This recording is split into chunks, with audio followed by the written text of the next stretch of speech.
My friend Keith has an uncle with dementia. Long story short, his uncle usually lives with his grandma, but she was in Florida with some church group for the week, and Keith was going on a business trip, so while he was gone, he hired me to house sit. This included watching after and taking care of his uncle. I'll call him Uncle Nick. Keith would only be gone for 2 days. On the first day of my house sitting, I mostly just hung out in the backyard reading and tanning, or in the living room watching TV.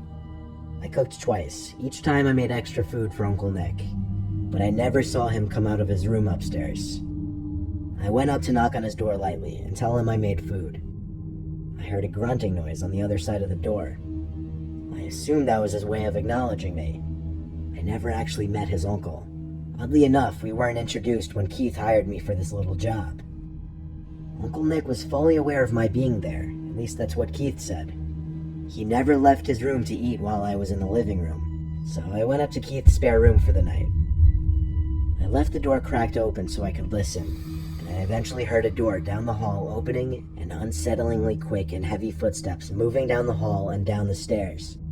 Seconds later, I heard the same footsteps rush back up the stairs and back to the room. Then the door slammed shut. It was honestly a little unnerving. Hard to explain, just the intensity of his footsteps, like he was avoiding me or something. The next day was pretty similar to the first. I made 2 meals and left the food on the counter for Uncle Nick both times. When I was laying in the backyard again, I came back in to see the plate was empty, so I guess he was really avoiding me.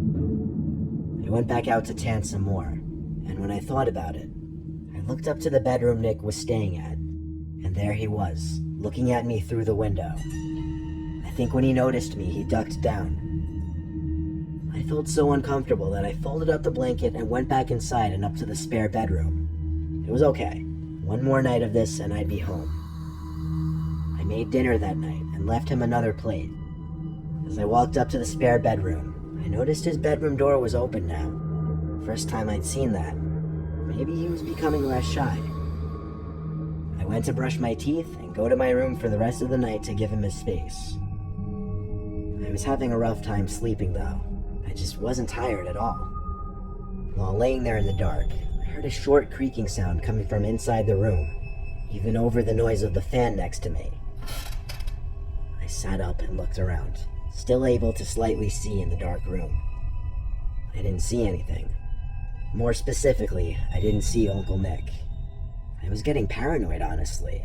Why was I becoming so creeped out by him? I lay back down on my side, facing the wall next to the bed. I ignored the little sounds I thought I was hearing in my head for the most part, but when I heard a very faint groan, I sat up and turned off the fan to listen. I heard breathing. I turned to the far right side of the room by the desk, and there he was, sitting on the desk chair turned to me. I screamed in fear, and he came up to me going shh and covered my mouth with his hand. In the moment, I thought he was trying to suffocate me, so I pushed him off of me and ran to the nearest bathroom to lock the door. I listened as I heard his manic footsteps rush back to his room and slam the door.